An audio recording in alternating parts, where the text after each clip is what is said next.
என் நிலைமைய பாத்தீங்களா? Semester leave விட்டாங்கன்னு வீட்டுக்கு வந்து சந்தோஷமா இருக்கலான்னு பார்த்தா இப்படி என்ன முந்திரி பழம் தடவை விட்டாங்க.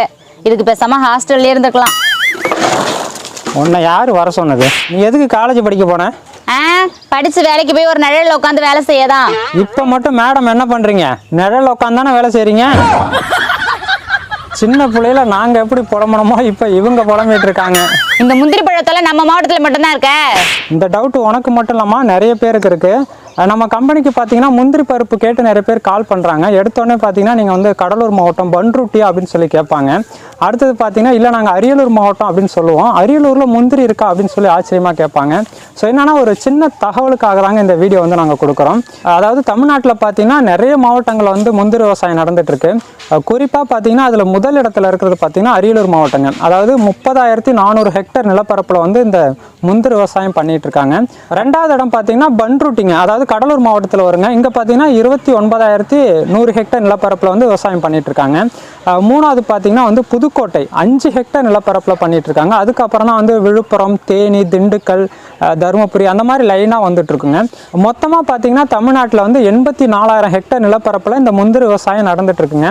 நீங்கள் தமிழ்நாட்டில் முந்திரி பருப்புன்னு சொன்னாவே பார்த்தீங்கன்னா பன்ருட்டி தான் சொல்லுவாங்க. அதுக்கு முக்கியமான காரணம் என்னன்னு பார்த்தீங்கன்னா தொழில்நுட்ப வளர்ச்சி தாங்க. அங்கே பார்த்தீங்கன்னா உங்களுக்கு டெக்னாலஜி ரொம்ப பயங்கரமாக வளர்ந்துருக்கு. அதே நேரத்தில் அந்த மிஷினரியிலேருந்து அவங்களோட உற்பத்தி பண்ணுற பொருளை கொண்டு போய் சேர்க்குற வரைக்கும் பார்த்தீங்கன்னா ரொம்ப சிறப்பாக பண்ணிகிட்டு இருக்காங்க. அதனால தாங்க அது இன்னுமே முதன்மை மாவட்டமாக இருக்குது. ஸோ எங்கள் மாவட்டம் அடுத்தடுத்து வளர்கிறதுக்கான முயற்சிகள் பண்ணிக்கிட்டு இருக்காங்க. ஆனால் எத்தனை மாவட்டத்தில் விவசாயம் பண்ணாலுமே ஒரு மாவட்டத்தில் உள்ள முந்திரி கொட்டைகள்லாம் பார்த்தீங்கன்னா இடம் மாறிட்டு தாங்க இருக்குது. இப்போ எங்கள் ஊரில் விளையிறது கடலூர் மாவட்டம் போகுது, கடலூர் மாவட்டத்தில் விளையிறது எங்கள் ஊருக்குமே வருது. ஸோ இங்கே என்னென்னா எங்கெங்கெல்லாம் தேவை இருக்கோ முந்திரி கொட்டைகள் இருக்கோ அங்கே போய் வியாபாரிகள் வாங்கிட்டு தான் இருக்காங்க, மாற்றி விட்டுட்டு தாங்க இருக்காங்க.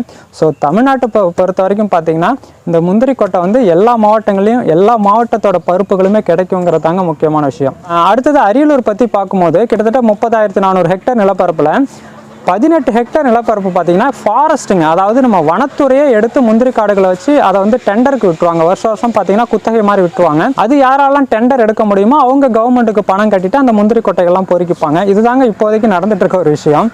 அது இருக்கட்டும், நான் எப்பதான் திருவுறது, எப்பதான் வீட்டுக்கு போறது? இந்த மாதிரி 5 முட்டு கிடக்குமா, அது எல்லாத்தையும் திருவிட்டுனா கிளம்பிடலாம்.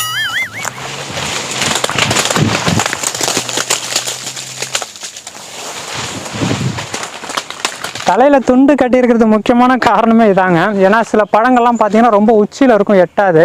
அப்போ இந்த அலக்கழி வச்சு நமக்கு எட்டுற அளவுக்கு எந்த கிளை இருக்கோ அதை நம்ம உழுக்கும் போது எல்லா பழங்களுமே கீழே கொட்டிடும். ஏன்னா எல்லாமே பழுத்து போய் தானே இருக்குது. ஸோ அது பழம் மட்டும் கொட்டாமல் பூக்களுமே சேர்த்து கொட்டும். அந்த பூ வந்து தலையில் பட்டுச்சுன்னா என்ன ஆகுனா தலை வந்து பிசு பிசுன்னு ஆயிரும். ஸோ அந்த ஒரு காரணத்துக்காக தாங்க நாங்கள் வந்து தலையில் துண்டு கட்டுறது. இது வந்து வெயிலுக்காகலாம் கிடையாது, ஏன்னா நம்ம வந்து நிழலில் தான் பொறுக்க போகிறோம். ஸோ அதனால் மெயினாக பார்த்தீங்கன்னா தலைக்கு எதுவும் பாதிப்பு வரக்கூடாதுங்கிறதுக்காக கட்டுறதாங்க. ஏன்னா முந்திரி பழத்தோட சாறு பட்டாலுமே வந்து தலையோட முடி வந்து ஒரு மாதிரி பிசு பிசுப்பாயிருங்க. நீ முந்திரிக்கு தண்ணியும் விட மாட்டேற, மருந்தும் அடிக்க மாட்டேற, அப்புறம் எப்படி போவான் முந்திரி மட்டும் இவ்வளோக்கு காய்க்குது?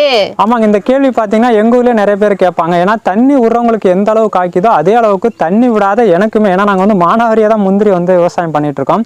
எங்களுக்கு ஏன் இவ்வளோ விளைச்சல் இருக்குன்னு பார்த்தீங்கன்னா முக்கியமாக வந்து நம்ம கோழிகள் தாங்க. ஸோ இதை நான் குறிப்பிட்டு சொல்லி ஆகணும். ஏன்னா கோழியோட உரங்கள் பார்த்தீங்கன்னா அந்த கோழி எச்சத்தெல்லாம் நான் என்ன பண்ணுவேன்னா ஒவ்வொரு முறையும் ரூமை வந்து க்ளீன் பண்ணும்போது எடுத்துகிட்டு வந்து அப்படியே வந்து விசிறி அடிச்சிருவேன். ஒவ்வொரு மரத்துக்கும் பார்த்தீங்கன்னா வந்து தெளிச்சு விட்ருவோம். அது பார்த்தீங்கன்னா மழை நாளில் ஊறி ஊறி பார்த்தீங்கன்னா அதோட சத்துக்களெல்லாம் அந்த மரங்கள் எடுத்துக்குதுங்க. நிறைய பேர் பார்த்தீங்கன்னா ஆட்டு உரம் எல்லாமே போடுவாங்க. ஆனாலும் கோழி உரம் பார்த்தீங்கன்னா ரொம்ப ரொம்ப பெஸ்ட்டாக இருக்குங்க முந்திரியை பொறுத்த வரைக்கும். ஸோ அதனால தான் பார்த்தீங்கன்னா அந்த கோழி உரத்தால் தான் என்னுடைய முந்திரி மரங்கள் வந்து நல்லாவே காய்க்குதுங்க. சரி சித்தப்பா, போய் டீ வடை வாங்கிட்டு வா. மழை வர்ற மாதிரி இருக்கு, சீக்கிரம் திருவிழா டைம் ஆகிப்போச்சு.